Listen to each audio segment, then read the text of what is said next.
PowerPoint? Yes, sir, I do. I have the PowerPoint. It's all queued up, ready to go. Okay. All right. Well, good morning, everybody. This is Jomo Stewart and company here at the Fairbanks Economic Development Corporation. It is Tuesday, February 20th. About 8 o'clock in the a.m. We have with us in office Miss Katie Yarrow with the Interior Gas Utility, is Mr. Roger Burgraff, award-winning volunteer for Fairbanks. The man is everywhere. And our guest today is Mr. Curtis Thayer, the Executive Director of the Alaska Energy Authority. I did want to make just a couple of little announcements to the gang before we get started in earnest. Here, CCHRC, we're having a housing week here in Fairbanks. So if you check the Coal Climate Housing Research Center, there's a number of things relative to housing going on in the community this week. So go ahead and check it out. I know for sure there's some stuff going down on Thursday. There's a gentleman up, also, I think he's kind of an urban development planner guru type guy about strong communities through building practices. And so again, you check your calendar for that. I also got a little note from Ms. Gwen Holman of UA Research, formerly of ASEP, saying that the group had been very, very interested. We had a couple of great presentations relative to the Icelandic energy situation, Icelandic electricity. And they are starting a podcast that'll be talking about that as well as other things. And so I'll make sure everybody gets the link to that when we do the recap email for this meeting. All right, but that's it. Without further ado, let me bring up my screen share and I will hand the floor to you, Mr. Thayer. Good to see you, sir. Good to see you. All right, is everybody seeing this?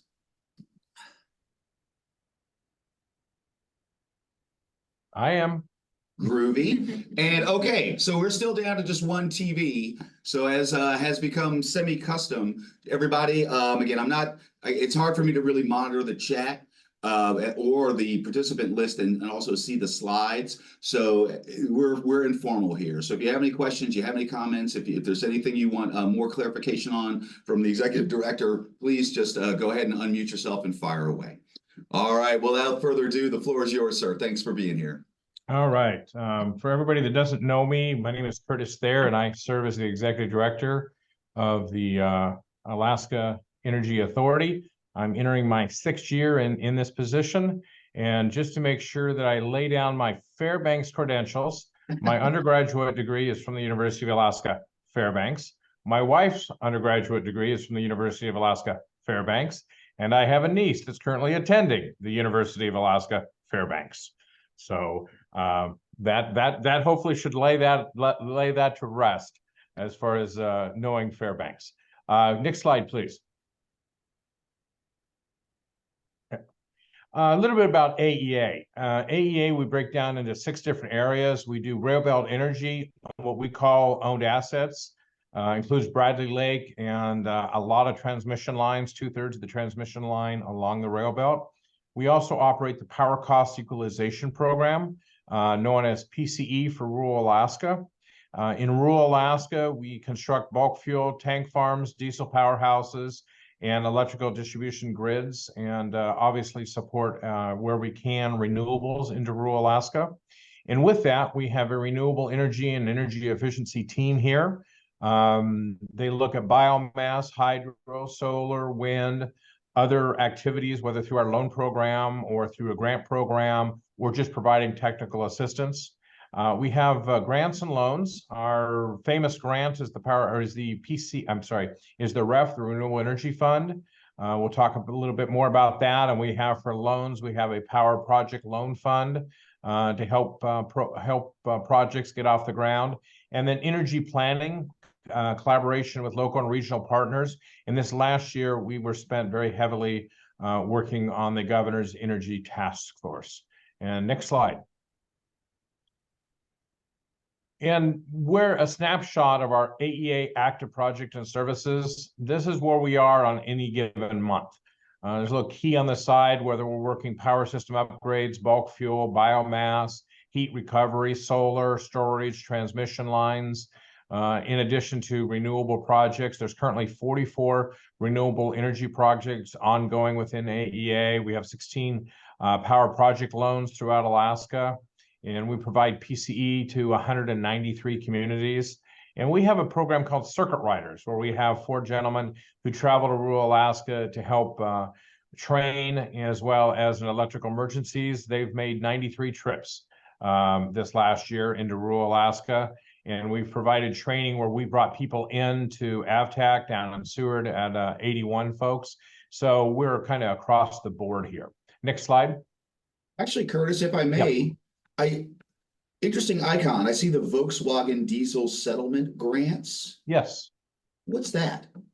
Volkswagen diesel settlement grants. Well, that actually was, if you recall, probably about 10 years ago, VW had a little bit of the issue with emissions.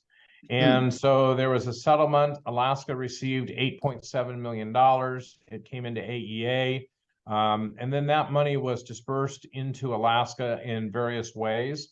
Primarily, and the bulk of it was for new school buses, more energy efficient or more efficient school buses. There was over 33 purchased with that funds. And then in addition to that, Tok is running an electric school bus right now, and that was funded by AEA. Successfully, I might add, that Tok has been running that bus. And then one of the most recent with that is there were 9 charging stations between Homer to Fairbanks that were installed probably about 3-4 years ago. And then those were level 2 chargers. We started in Homer, worked our way up north to Fairbanks with those electric chargers. And then there's about $600,000 left, primarily interest earned on that. And that money was for DARA. That's for our rural powerhouses to help them in rural Alaska. So that money was dispersed in various funds, and we're just now winding up on that $8.7 million. Cool. Mike Music. Yes, Curtis, could you explain the 2 green squares near Fairbanks? The 2 green squares through Fairbanks. Those would be part of the Renewable Energy Fund, and both of those are funding some initial wind assessment. One at Esther Dome, and I can't remember where the other one is, but they are part of the REF program. Thank you. The Renewable Energy Fund. All right. All Great right. graphic. Next slide. The Energy Task Force, every time I look at this, I kind of, it brings back memories. We had 11 task force meetings. We had over 60 subcommittee meetings, spent 150 hours in public meetings, and then worked with ASAP and the university on an energy symposium, 8 different two-hour blocks of time, kind of on-demand learning. And with that, we came up with 60 preliminary actions for consideration, broken down among the different regions of Alaska, looking at state energy data, incentives and subsidies, looking a lot at what the federal opportunities are, and then statutes and regulations. What do we need to tweak in statutes and regulations? Both of these volumes can be found on our website. Volume 1 is the Reader's Digest version. Please, unless you're really, really bored at night, I don't know if you want to read volume 2, but it is basically every presentation and all the material that we collected to come up with the preliminary results that are in volume 1. And then Carl Honeman from Fairbanks served on the task force, was a valuable member, brought a very interesting perspective, not only a Fairbanks perspective, but a statewide perspective to it. And I truly appreciate the time he spent on working on the task force. And then also Keith Kerber was on the task force as an ex officio member from Fairbanks, also representing the Regulatory Commission of Alaska. Next slide. I'll just say that it is robust. I have been looking at it. I do not have a life. So yeah, I have been looking through volume 2. We did get a presentation from Mr. Holland, but it's a very robust document. You all went through a very robust process. It actually gave me flashbacks to our original Fairbanks cost of energy task force process that was the precursor to this task force, the Energy for Alaska task force. And one thing I'll say on this is, the governor and legislators have looked at this, and some of the legislation that has been introduced and will be introduced go back to the origins of the task force, which is great. We don't see this as a document we want to put on the shelf and say we did it. It's actually to me, and I know to the governor, it's a living document as far as what we can do. And after this legislative session, we'll see what passes. We'll see what form it passes in, and kind of what levers. You know, one thing we were looking at, and the governor wanted to see, how do we get to 10-cent power? Well, there's no silver bullet. I would say there might be silver buckshot, in the sense there's a lot of different things that we can do to lower the cost of energy. But again, every region is different. Every part of the state is different. And one thing that really ties us to, and we'll talk about a little bit earlier, is how Fairbanks is tied to the rail belt and to South Central and to the power that we produce here and ship to Fairbanks, and the potential that we have for Fairbanks to potentially ship power south to Anchorage. And so it kind of really highlighted those facts that maybe weren't as obvious to some as they are now. But next slide. Actually, if I could make one more comment, sir. Yep. And a question. I was supposed to do a presentation last week, and so I had the Energy Task Force report and process in mind. Speaking of not being dusty on shelves, that work got leveraged into the Renewable Energy Atlas for Alaska and the Energy Pathways process. Mm-hmm. And I do wonder if is there any tie to these, or if this kind of thing will be leveraged into further products like that, guiding products. You know, we use those documents too as this was being crafted, and as some of the research material that we looked at. I think it has to go hand in hand. There's always updating of old materials. Yeah, old materials. Yeah. But a lot of it is relevant today. You know, we look at, you know, what we do a lot on the rail belt back to a 2017 study that was very in depth. AEA right now is looking at, you know, the university recently did its decarbonizing the rail belt in generation. So one of the projects that we're undertaking is, if we have a decarbonized rail belt, what is it going to do for transmission lines, and how do we move that power? And what's the cost of moving that power with updating our transmission lines? You know, it's really easy to say we can do this or we can do that with generation, but we've still got to actually move the power via transmission. So that's one of the things that we're looking at to kind of go hand in hand of how we accomplish some of these goals. Well, and folks have to still be able to afford the power if they're going to have economies that work. Exactly. Okay. All right. Well, I'll just remind the group again, this is not the Jomo Stewart show. So just like Mr. Music, if you have any questions or comments, please fire away. Thanks, Mr. President.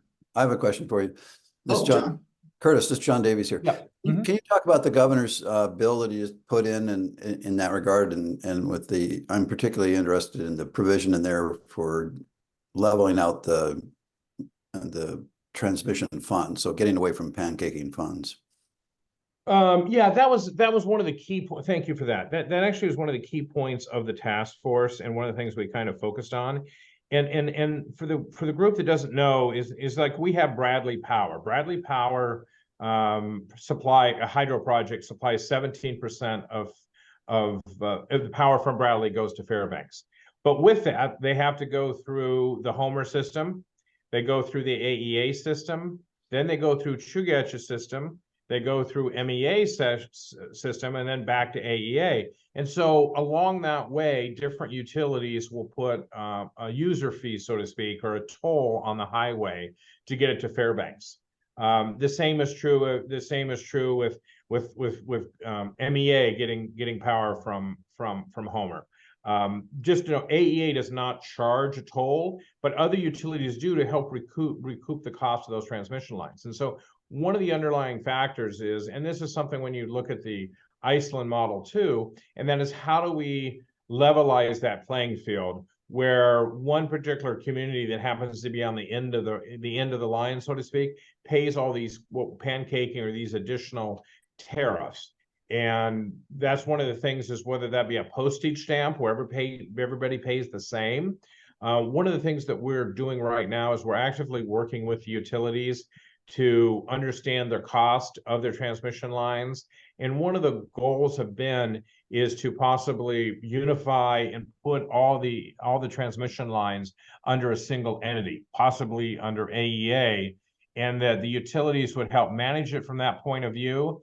But at the end of the day, it's all treated as one, rather than different transmission systems along the way. And so the governor's bill that he introduced, that's one of the bills that he's looking at, trying to level that playing field. I believe that we're probably going to see some other ones throughout the course of the session, even though we're 12 weeks out. My understanding is some of the legislators that came back from Iceland also have something very similar to what the governor's proposing. So I think hopefully by the end of this particular legislative session, we're going to see some compromise to get us to that point where we end these pancaking of rates and we can split that out, and it won't cost the consumer near as much. I think you guys are aware, we're probably well aware that the Chugach rate case actually is increasing the transmission cost that it goes through their territory, and so it'd be an added cost to Fairbanks going through the Chugach through the Chugach system, which is something that isn't envious to Fairbanks, and that's what we're trying to get away from completely. Sorry, that was a long-winded answer. But appreciate it. Yeah, thank you very much. Yep. Next slide. Bradley Lake, I always like to put this one up here. The AEA owns Bradley Lake, which is the state's largest hydro facility. It's 120 megawatts, excuse me. It supplies 10% of the total electrical needs used on the rail belt. And it does it at 4-cent power, which is the cheapest in the Fairbanks portfolio by far at 4 cents.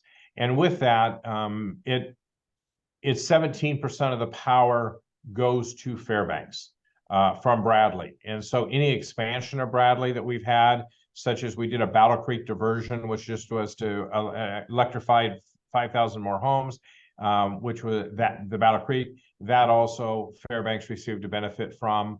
And next slide, and this is kind of a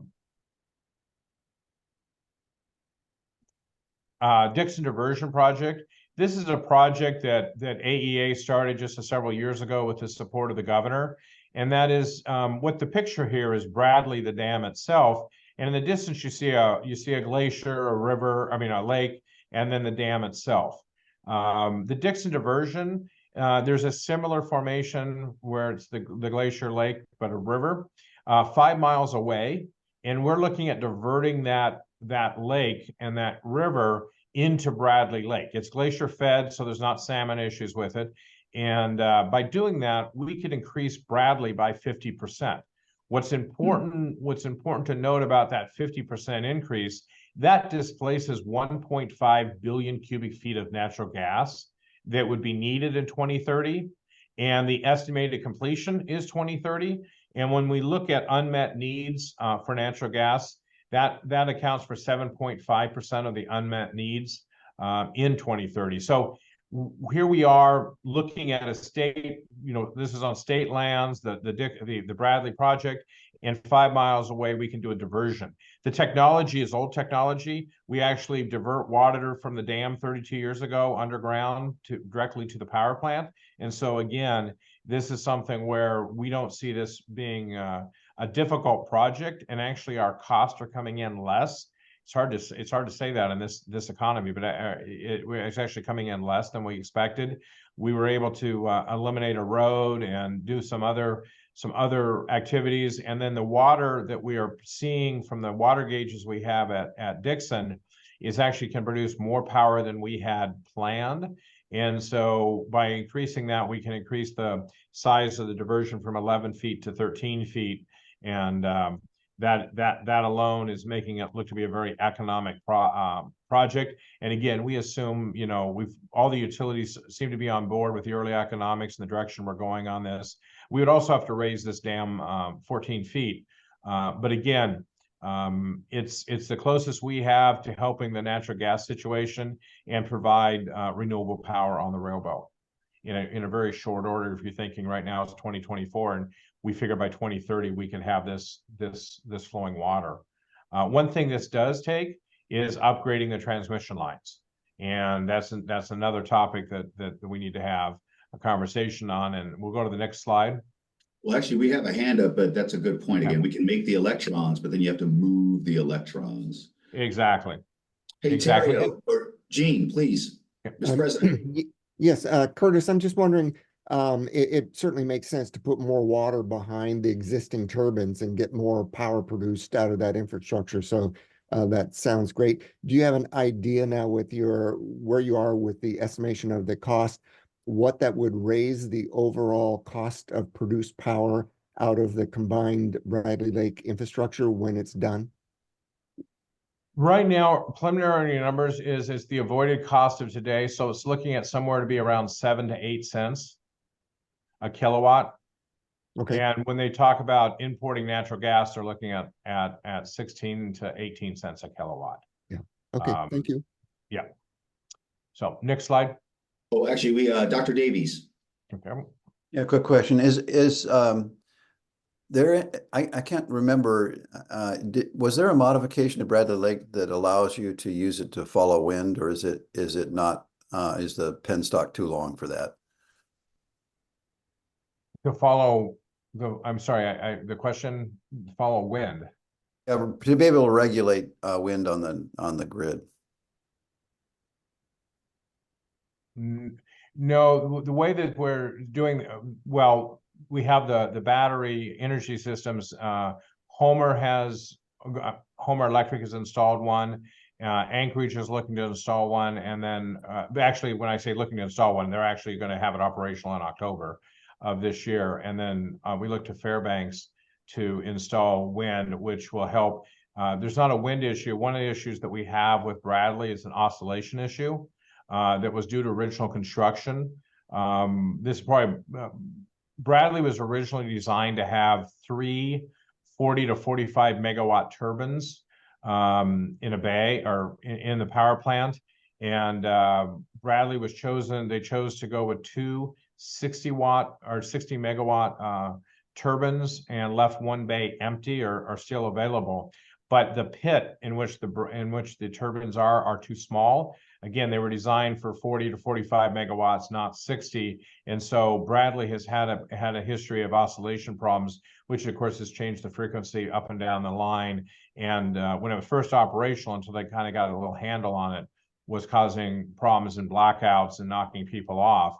And that's one of the reasons with the battery technology that we have, the Kenai installed, and again, Anchorage, is to help with that oscillation problem that we have at Bradley. And again, it's a design, if you can call it a design flaw, when it was just the pits were too small for the turbines they eventually put into Bradley. So not built to be that responsive. As responsive would be necessary to regulate wind. Right. Yeah. Got it. Yeah. Sorry. No, it's okay. We found some of that out when we with the Eva Creek experience. Yeah. Yeah. Somebody, maybe there were 260 megawatts were on sale, and 32 years ago, and they thought that was a great idea. It just panned out that some design wasn't taken into account when they installed them. So, but next slide. Oops.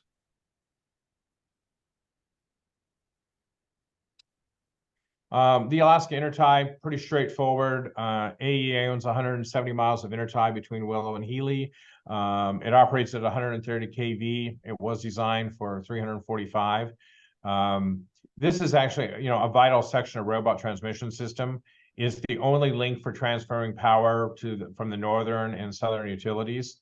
And it saves the GVE customers an average of $37 million annually. That is, they can purchase economy energy sales in Anchorage or in South Central, ship them across on the intertie. Again, there's no wheeling on the intertie, and then it connects into the Golden Valley grid. One of the things to look at is we need to look at having a secondary line. We've been dependent on one line from Homer to Fairbanks for the last 40 years. And if we were located in the lower 48 and we were governed by FERC, then it would require us to have redundancy. We don't have that redundancy. And so that's one of the things that we've been looking at with the governor and the utilities is what type of redundancy do we need off off the Kenai Peninsula and into the Fairbanks or Golden Interior market. There is dual lines out of Healy. And so we need to look to see what that would take to upgrade those. But again, the whole issue is even when we had this cold snap here in Anchorage this last 2 weeks, and a cold snap across the state, Fairbanks was just as much, but we had to, the local utilities here did not move power north because the need for power in South Central, which Fairbanks fired up everything that they had and ended up shipping power south to Anchorage. But we don't have a loop necessarily on how we can move renewables and more power forward between the two regions. But again, this just goes to show that there's a state investment was made back in the mid 80s, and it clearly pays dividends to Interior to this day. And this is where we're linked, is because this is some of that 4-cent power from Bradley that's getting all the way up to Fairbanks using the interties. And AEA also owns an intertie down in the Kenai Peninsula from Soldotna, Sterling area to Quartz Creek. It's about 40 miles. But about 4 years ago, there was a fire that damaged the line. It was down for 4 months. No power is being moved north beyond that point. And with that, it costs, we had calculated with the utilities about another $12 to $14 million in natural gas cost during the time that line was down. And it just shows the weakness that we have by depending on just one line, whether it be on the peninsula or whether it being north. We need to have that, need to have a secondary line. Next slide. Oops. A little bit about the PCE program. I just touched on it.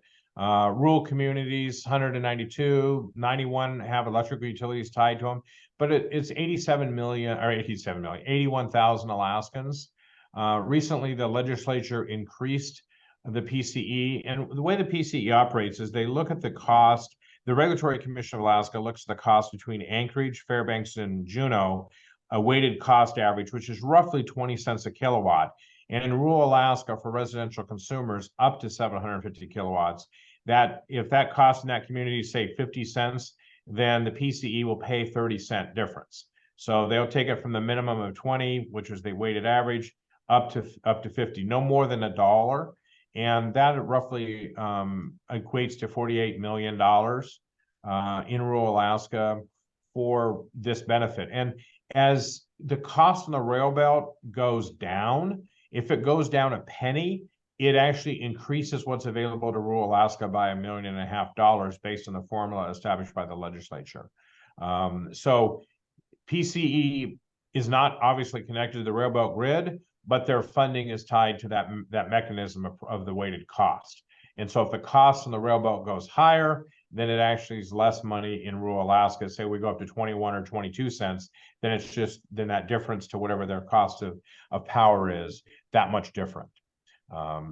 So this is something we watch very carefully with this. And if you think of, again, and I like to point this out to a lot of the urban legislators, that when they look to the PCE and they grumble about the $48 million that we put into PCE, that's done by an endowment that was established by the legislature as a energy policy for rural Alaska, just as it was the energy policy for the state to build Bradley or to build the intertie to Fairbanks.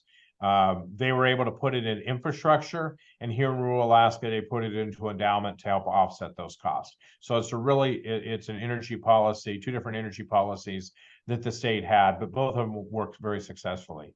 And the $48 million does not come out of the UGF, the general fund. It is paid for by an endowment. Next slide. One of those good uses for excess funds when we had surpluses, not unlike the little endowment they made for the Alaska Performance Scholarship. Exactly. It pays dividends today.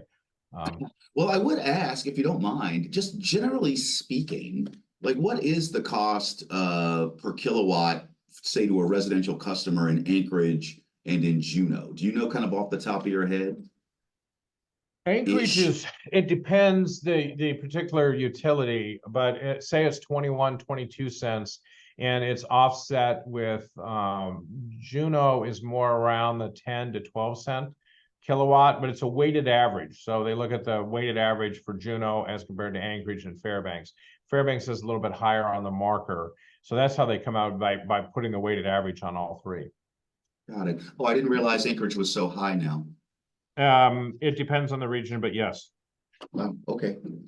Thank you. Natural gas is the one that's creeping up. And interestingly enough, if you look, Bradley Power's 4-cent power, natural gas is running, say, 8 cents a kilowatt.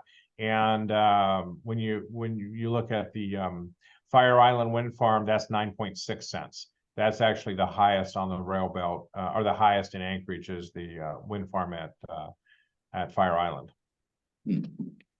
I see, Mike, you have your hand up. Miss Music. Yeah, Curtis, I think Fairbanks has the highest rates on the rail belt. Yeah, Can we avail ourselves of PCE? What's that? Can we avail ourselves of PCE? Mike, don't go there, man. That is a We're making policy friends here, call Mike. that you can, that's a policy call you can have with Senator Hoffman. Oh, please don't make that call, Mike. Okay, please. I know how protective he is of the program. All right, Okay. do we have any further questions? All right. Okay, next slide. I got like 28 slides. I'm on slide 9, so I'm. No, I'm you're doing trying to great. Thank you. This is move great. a little faster. One of the things is power system upgrades and bulk fuel upgrades. Both of these are projects in rural Alaska, where Alaska, the statute says we may, it doesn't say we shall, but I think over the last 40 years, it's safe to say that the state of Alaska has assumed the moral obligation on working with powerhouses in rural Alaska. This particular one on the right, as far as that's in Tulusac, you have issues. We're missing a generator, and then you have 2 generators not working. Actually, it's powered by an outside generator. And so we're constantly behind in the maintenance of those programs. We have 35 active projects, but we anticipate the deferred maintenance on powerhouses in rural Alaska is closer to $300 million. And with bulk fuel upgrades, there's 400 bulk fuel facilities. We have 35 active projects to maintain and try to improve those projects. And the deferred maintenance with regard to bulk fuel is $800 million. So in rural Alaska, there's over $1 billion worth of deferred maintenance. And the state provides money every year. There's a match with our federal partners, but we're knocking this out at $4 to $6 million a year. And it's just one of those things where we're getting further and further behind. And there's a lot of renewables that we're looking into rural Alaska, which is important, but it does not replace the firm power that the powerhouse provides. Because when it's 40 below out, the wind turbines aren't turning and the solar farm isn't working. And so those are some challenges that we have. But the renewables does displace diesel in rural Alaska, especially in the spring, summer, and fall, which means the community is not burning as much diesel. So it does have an advantage to it, but on the coldest of cold days, they depend on the powerhouses. Next slide. We do have a question from Mr. Mike Kraft. Mike Kraft. Thank you, guys. Hi, Curtis. Hi. I'm just curious why you say that the wind doesn't blow at 40 below. That's not the experience I'm having in Delta Junction, and I work pretty closely with EWT that has turbines in Kotzebue and Nome, and that's not the impression I get from EWT. So I'm just curious where you get that perception from. Is that something that you've seen documented, or is that just a guess or an estimate? Well, during this last cold snap, we know that there was no wind producing power when it was 45 below in the wind farms, in a lot of the wind farms, and here at Cook Inlet, Fire Island produced 2% of its power resources during that 2-week cold snap. And so I don't know if you experienced something different, but what was the power output that you had during the 40 when we had this cold snap for 2 weeks? I was running about 87% capacity. Right. And so different parts of the state have different wind regimes. Yeah. And so it operates differently. And in rural Alaska, especially, they don't have large wind farms. They have 1 or 2 or 3 turbines. And if they're not working or working minimally, then we have to go back and we use firm power. Okay, You mentioned so, earlier in the presentation, Curtis, silver buckshot rather than silver bullets, Mm-hmm. and that all of these things work best as total systems when combined. Exactly. And like I said, one thing I'll say is there is a better wind regime in Fairbanks or the interior than there is in South Central. That's what we're discovering for sure. But I do know that at Healy, the wind farm there was not producing wind on the coldest of cold days. And that comes from Golden Valley. That was one of the challenges that they had. And that's why there was such a draw on diesel. And actually, on the flip side, which is nothing but if the wind was blowing, then we'd be dealing with a wind chill that would be would even be colder when we'd be even drawing more firm power. So it is kind of a double-edged sword in that regard. But that's what we discovered in those last 2 weeks is a lot of the wind was not producing at near the capacity or was setting idle, at least in South Central and in Healy. Curtis, so you're not saying it's a technical issue then, obviously, you're saying that it was an environmental issue, that there just wasn't the wind. Right. It's not a technical issue. The wind just didn't blow. There just wasn't enough. There just wasn't enough. They were turning, but they just were, below their cut in and cut out, phase. Okay, well, thank you. Yeah, there was nothing there's no technical issues with it. It just happened that during those 2 weeks, it was very still. We just Okay, thank you, that's Curtis. where we were. Yep. Electrical emergency. Can I jump in just a quick? So I think it's important to make that statement though, because that statement got broadcast around the state that somehow I think that people are beginning to think that somehow if it's cold, the wind doesn't blow as a kind of an environmental truism. And that's just not true. So we need to be careful how we say that. In that particular instance, the wind wasn't blowing, and that's obviously true. Anytime the wind doesn't blow, you've got to back up the wind with something else. But it wasn't just because it was cold that the wind wasn't blowing. It just happened that it was cold and the wind wasn't blowing. Exactly. Okay, next slide. This is just to touch basically on, we deal with a lot of electrical emergencies in rural Alaska to the small communities. We had 6 electrical emergencies. They cost about $45,000 a piece. And, as the powerhouses and bulk fuel start to end of life issues, then these electrical emergencies will grow. And so it's one of those, how do we invest early on upgrading power plants, and at the same time where we have dealing with electrical emergencies that we have. I will say that there was, just to put it out there, there was a fuel spill of a bulk fuel tank. I think you read about it probably last week, and that actually was human error. They had pumped gas. They were pumping fuel from a large tank to a small tank, and the gentleman went to bed. And so when the small tank got full, needless to say, he woke up to 6,500 gallons of diesel on the Tundra. But that was not to do anything with the bulk fuel tank itself. That was just a failure, a human error on that particular one. So we've been pretty lucky. One thing that AEA has done is we've gone out and done 3D modeling of all the powerhouses. So we know, in working with technicians, the manuals, the hours, the situation. We have the 3D modeling of the power plant itself, so we can help modify, we can help identify problems and help resolve problems. And we're in the process of doing that with all of the bulk fuel facilities, so we can see where the valves are. We can, troubleshoot stuff from a distance rather than necessarily fly out there. It's a cost savings, but at the same time, it's one where we can get a real-time look at what is happening and try to work to alleviate any of these issues. And we're working with the Coast Guard on that, not as an enforcement, but more as a compliance. And the Coast Guard has taken that approach too, because obviously where these bulk fuel tanks are, they're near the water, so they can get refueled easily, usually on the rivers and that. And so these tank farms are there. And so that's where the reason why the Coast Guard's involved. Next slide. Oops. Renewable Energy Fund. We touched base on this. The Renewable Energy Fund is a fund in which individuals and companies and communities can apply for renewable energy. So far, the state has funded over 300 REF programs since its inception. Over 100 are operational, 60 are in development. And so a lot of these projects in rural Alaska, whether they be wind, solar, biomass, all started out as a REF program.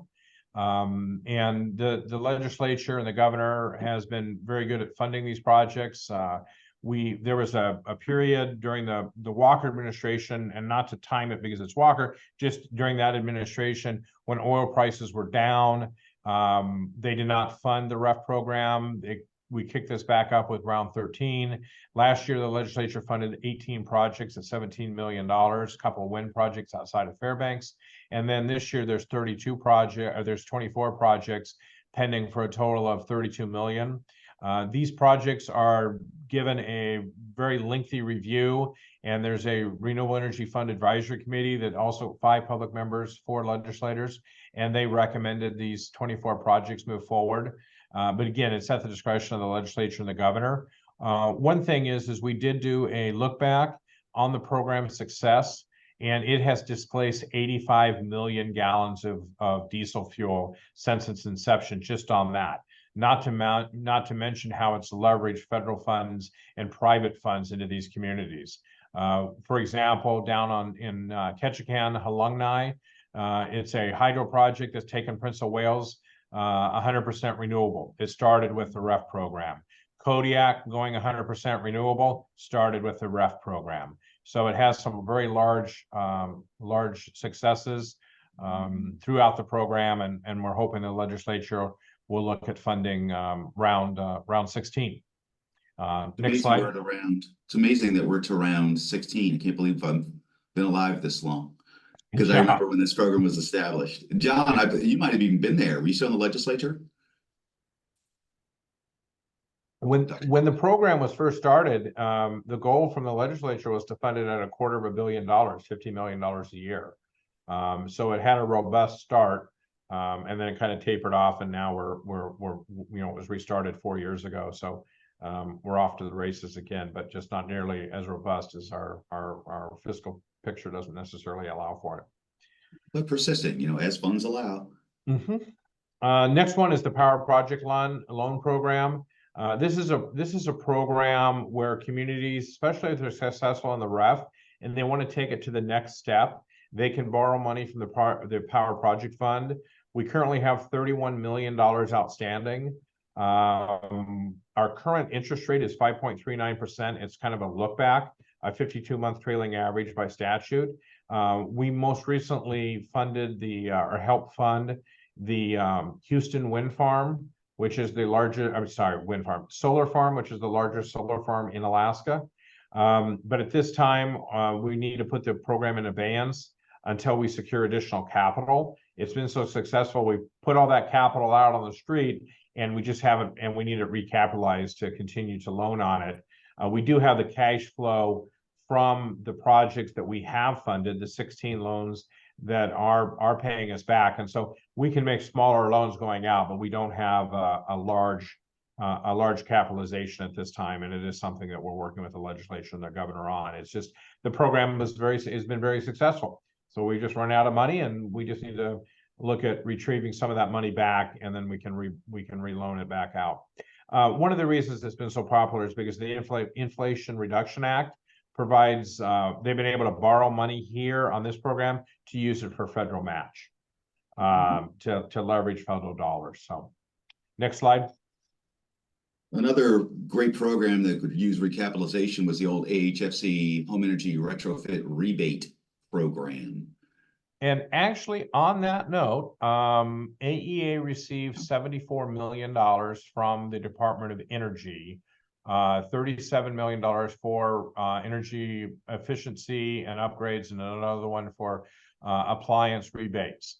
We're partnering with Alaska Housing Finance to disperse that money. It won't be available until the first quarter of 25. But it's one of those things where, as the state energy office, by law, we receive the money. But rather than stand up a program that is setting over at Alaska Housing, we would rather work together with Alaska Housing to get more money out on the street as opposed to creating another silo. So look for that money probably within the next year to be out on the street once we get through all the federal review process. But that's just a little side note. Next slide. This is the big project that everybody's talking about. The Grid Resilience Innovation Partnership. I smile at this one because this is where literally we caught the car. We chased the car and the dog finally caught the car. There was funding available by Department of Energy through the infrastructure, the IIJ, that we applied for in partnership with all the utilities. And that is to look at, originally the application was to upgrade the line from Kenai over to Beluga across the inlet, connecting into Beluga, and then doing a HVDC line north to Healy. When the Department of Energy looked at that project was almost 400 million or almost $800 million. They came back and said, well, let's start with the Kenai over to Beluga, and then you can apply for additional funding down the road for the second phase, as we call it. But what we did win was this $413 million. It is a 206.5 from the federal and 206 that requires an Alaska match is what we're calling it. And it does provide a submarine cable parallel transmission route from Kenai to Anchorage. And if there's funding left over, it is to help secure a BESS battery for South Central and Fairbanks.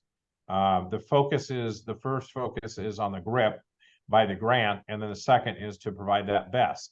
But if we could, in Fairbanks, if they needed a BESS battery and, the cost is say $40 million, and we can get $20 million paid by the feds, we definitely want to do that and see that here as a benefit to this program.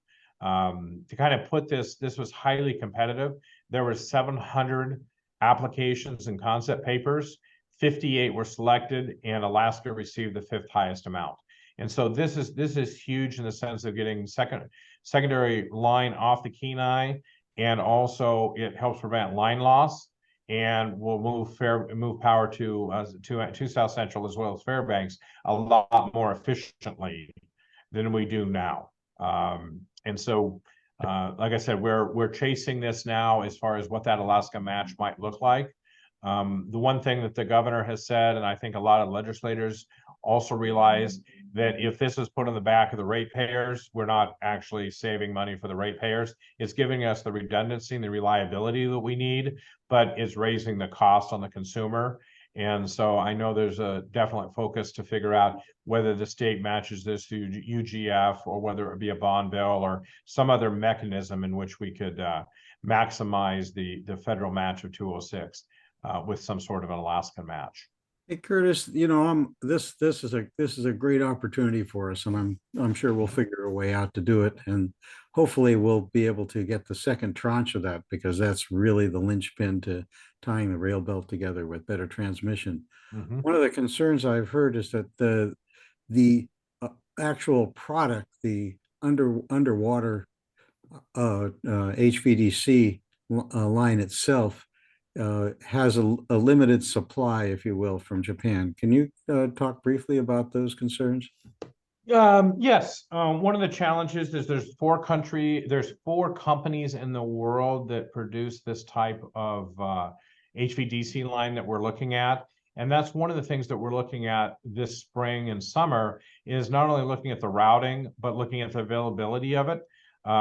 Because once we determine where we need to purchase the line from, or or where, we're going to have to put a 20% deposit down as we're going through the NEPA process, just to get in line for a production date.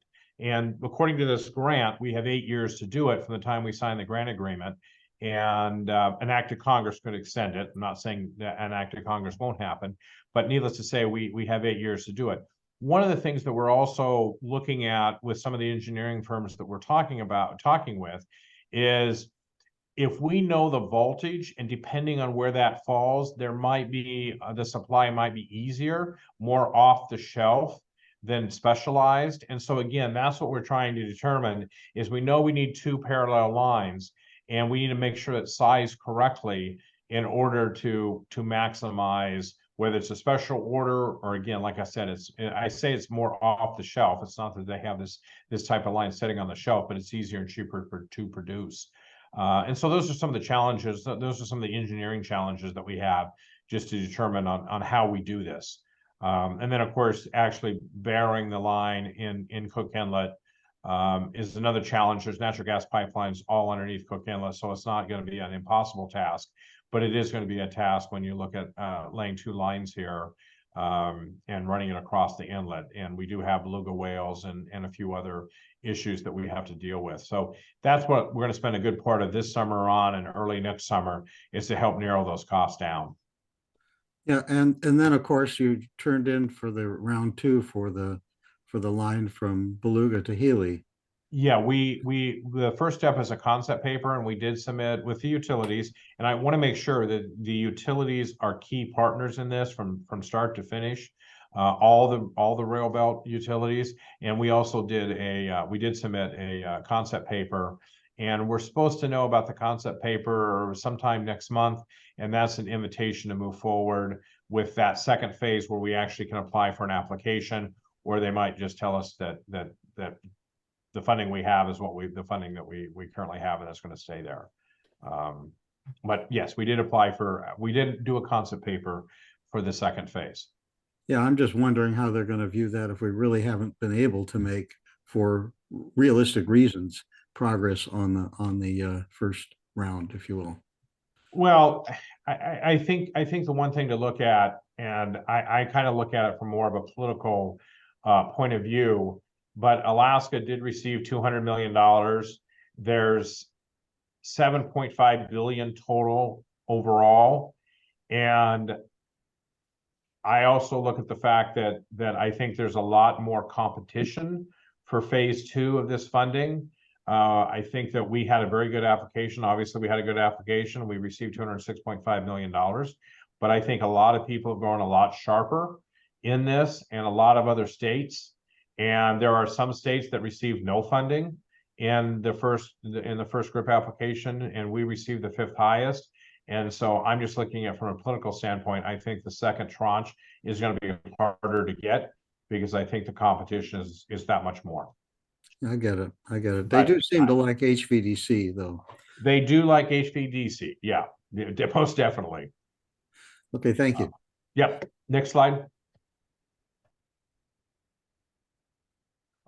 This actually is grid resilience formula grant funding. It's from IIJA. It's what we call 4011D, but there's $60 million in federal formula grants available. We've received 22 million of it. We applied for this. We received 22 million. We anticipate another 17 million. We did put out a RFP, so to speak, an application process for utilities across the state to apply for this funding. And the focus is really locating or reconducting power lines or improvements for grid resistance, extreme power, for fire suppression, and integrated distributed energy resources. And primarily, this is for 69 kV and above lines. And if somebody's successful, it does require a 15% state match, what the state has been matching. And then it does require a 33% for a small utility match. And the window on this closed, on the 22 million, closed on Friday. And so we're going through applications. We'll make our rankings, submit it to the Department of Energy, and with their approval, then we'll have $22 million that we'll be able to put out on the street. And hopefully we can repeat this process by year end with another $17.9 million. So again, this is just more funding through IIJ that's available to the utilities. Next slide. State of Alaska electrical infrastructure, just to touch base on this real quick. Alaska was successful in applying for and receiving $52 million over 5 years. We are required to do, we have to do a plan, implementation plan. We did our first one, we did the second one. And I will do a huge shout out to the AEA team, because that second plan, we had the Federal Highway Administrator fly up here to make the announcement that it unlocked another $8 million, or unlocked an additional $11 million. And we're looking at doing what we call the alternative fuel corridor, which is between Anchorage and Fairbanks. And then once those charging stations are in place, then it will be another $40 million to be on the national highway system. Therefore, from Anchorage to Homer, look at the Alaska Marine Highway system and those 30 communities, as well as the Tok, Delta, and Glen Allen. And we are working with Department of Transportation. They're doing the back office, so to speak. We're doing the front office, as we took the lead on the EV program with those 9 charging stations. And one thing I think it's important to note, these are not state-owned or federally owned charging stations. We're partnering with local site hosts. They're hosting them, and after the grant period is over, it is their responsibility to continue, maintain, and own these facilities. And so these are not state-owned by any stretch of the imagination. Next slide. I'll just give a little note. We are reaching the top of the hour. Okay. I don't have anything scheduled. So if you're available, Mr. Thayer, Director Thayer, we can keep moving forward. I know I don't believe there's a chamber government meeting at 9 o'clock. So again, if you're okay to proceed, we can proceed. I can probably wrap this up fairly quickly.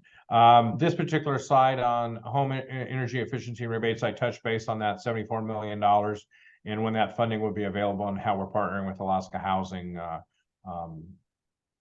on this program. Next slide.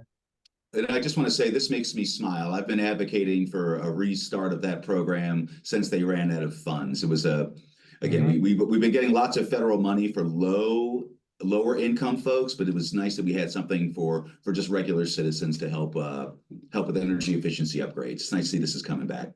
Yep, most definitely. This one actually is this is the perfect partnership. AEA partnered with Golden Valley Electric Cooperative on award with the DoD. For many of you know, Black Rapids Training Site is out near Delta Junction. DoD, Golden Valley found this grant. They were not eligible to apply for it, but AEA could as the State Energy Office. And so after a couple of quick conversations with John Burns and myself, we got our teams working together, made an application, received in 2024, $12.7 million. And where this is their diesel generators were at end of life, and they're looking at connecting to the grid in Delta Junction, and this allows them to do that. We've worked over the summer to work with to release that money and to provide that grid connection. And DoD has also provided another $3 million to strengthen the request. And so that right now, no state match is required. But this goes up. This is just an example of AEA and Golden Valley, as we hope other utilities are working together for these opportunities. Because if there's something that a community or a utility does not qualify for whatever reason in federal law, but we do, let's partner together and make sure we capture that money for Alaska. Again, there's no state match required, but this put $15 million in the economy and strengthens the Black Rapids Training Site in support of the military, which is a goal for us all to do. So this is just, like I said, it was a great working together with John and his team and our team on making this happen in a rather short order. Next slide. All the wins. Good job. Yep. This is just a list. I'm not going to go through it all, but other federal funding opportunities.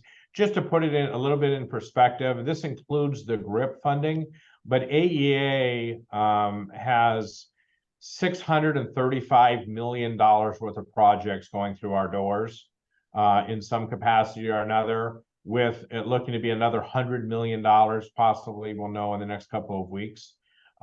We've been very active in trying to apply for and receiving federal dollars as we can put that out across the state. Whether it's electric charging, whether it's a state energy program, a revolving loan fund, or even doing energy efficiency contractor training or doing HVDC lines. We have 48 people and we have potentially $750 million. And so we're working hard on making sure that money is available to Alaskans. Next slide. This is another large one, Solar for All. This is the $100 million. Our application is pending.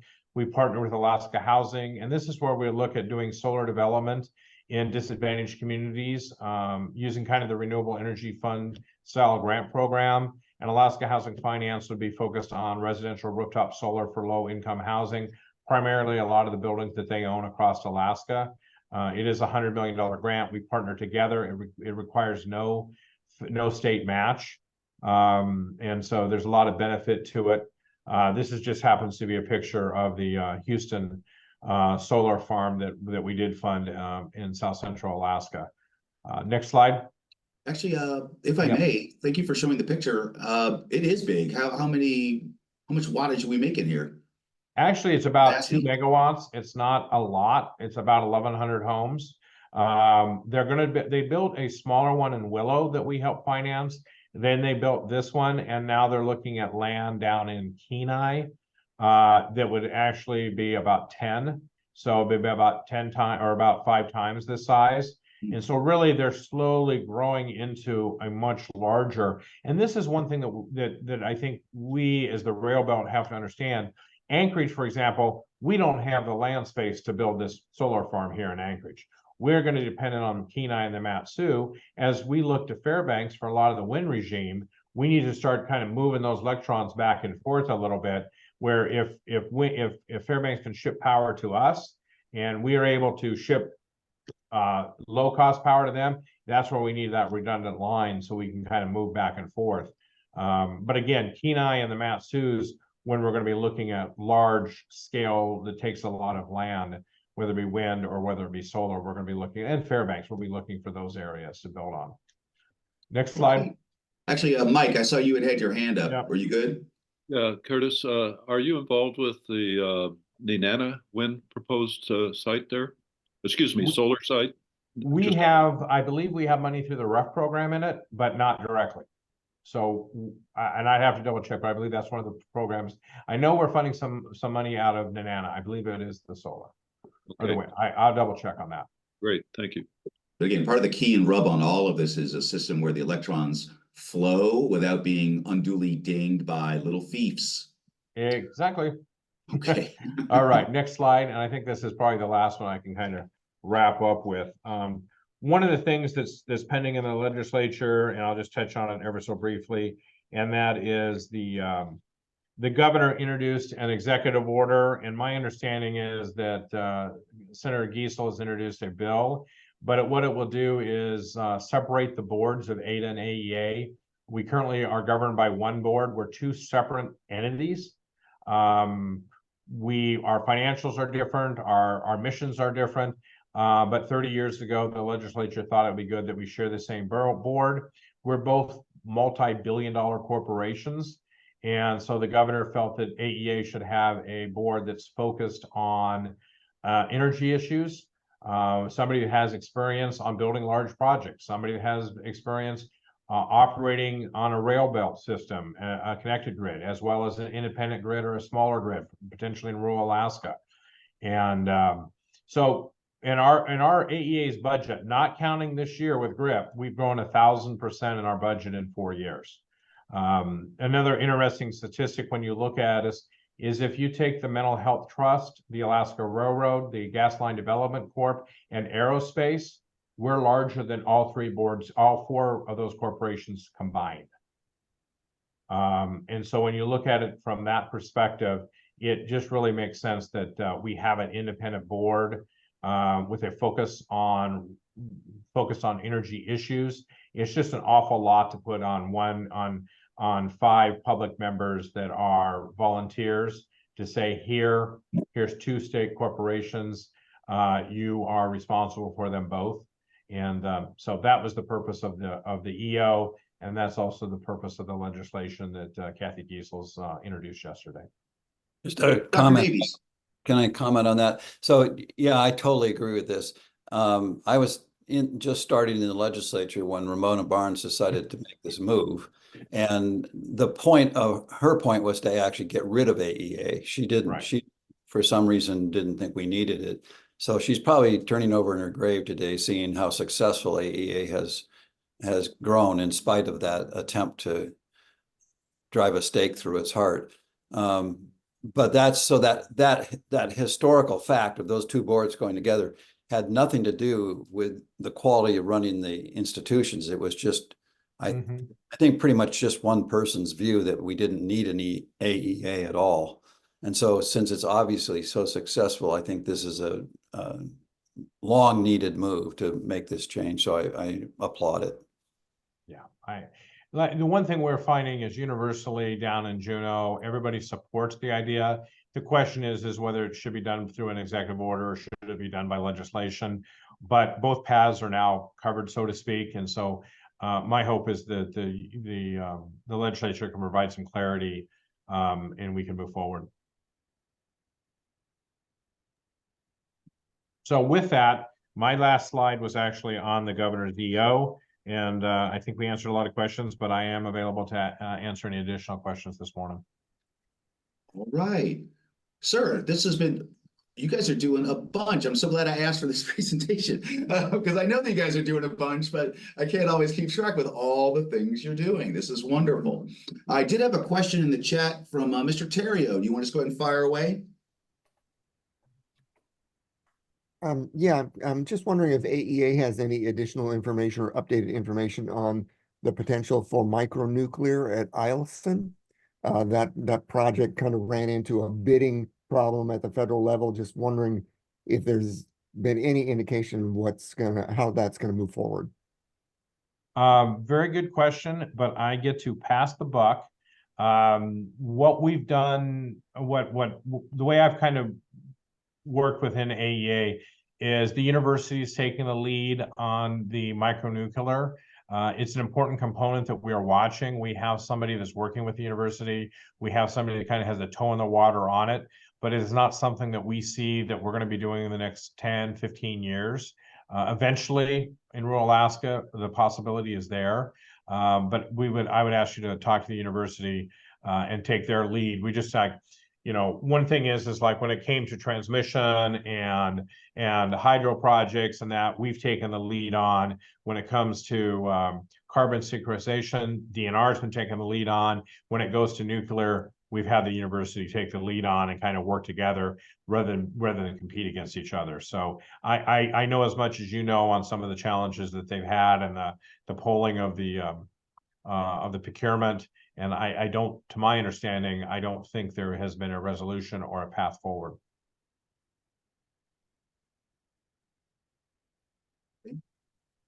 All right, well, everybody, hey, we are at the top of the hour.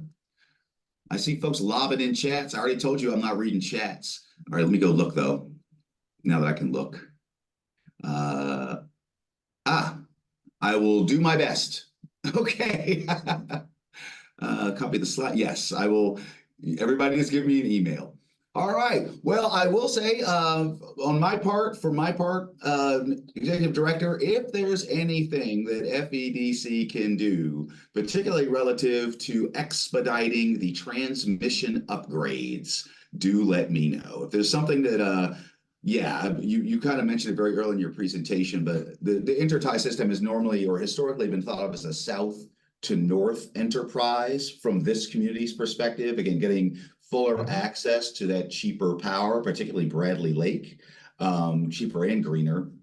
But this gas situation down at the inlet makes it clear that the ability for our regions to mutually support each other is very important, and particularly displacing gas until they find a newer, fuller source, more reliability. Again, making sure that gas is available to heat homes is going to be very, very important.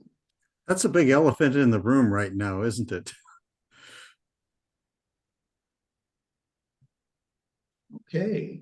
Well, Gary, you're off mute. I assumed you might have had a question. Okay, I see Dr. Davies is off mute. Yeah, I was just going to agree with Gary. And so when are we going to move forward, Gary? Show me the gas. That's what Gina's been saying for decades. Oh, I'm talking about wind.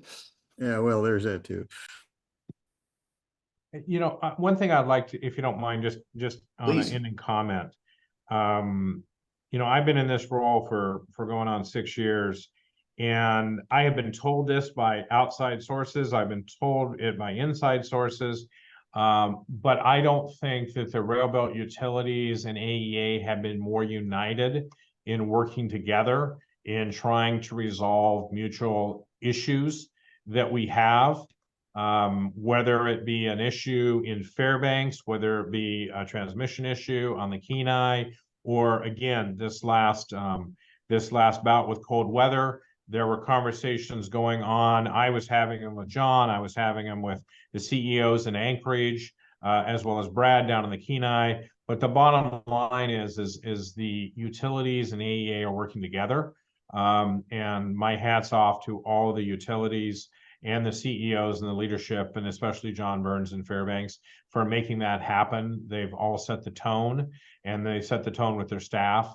And with that, we would not have been able to achieve a $206.5 million grant without all the utilities working together. And I think that's something that we're seeing that's happened in stop and go, but in the last 6 years, we've been united.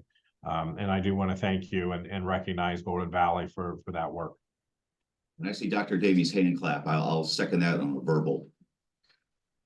All right, Mike Music. I see it looks like you're getting the final. I think we could quit burning quite so much gas in South Central if we focused more on Arctic heat pumps or cold weather heat pumps. And the more renewable we can get, the less gas we burn. And a lot of the gas is being burned in inefficient structures that could really avail themselves of some of this federal money to insulate, burn less gas. And certainly if they switched to heat pumps, they would hardly use gas at all. Well, as you all discovered and pointed out way back in 2006, with the original cost of energy study, the cheapest BTU is the one you never use. All right. Well, Executive Director Thayer, thank you so much again. And thank you for giving us the extra 15 minutes. We really appreciate it. Not a problem. Thank you very much for the time. All right, guys. All right. Well, that comes to the conclusion of our presentation. Thank you very much, everybody, for being on. There is a innovation forum going on down in Juneau next week. So I'll be going to that. So I don't think we're going to have an energy presentation next week, but we may. So if we, again, if it comes up, I'll let everybody know. Otherwise, again, you all just have a great rest of your week and a great several coming weeks. We'll see you again for the next Energy for All Alaska Task Force meeting. And I will end the recording.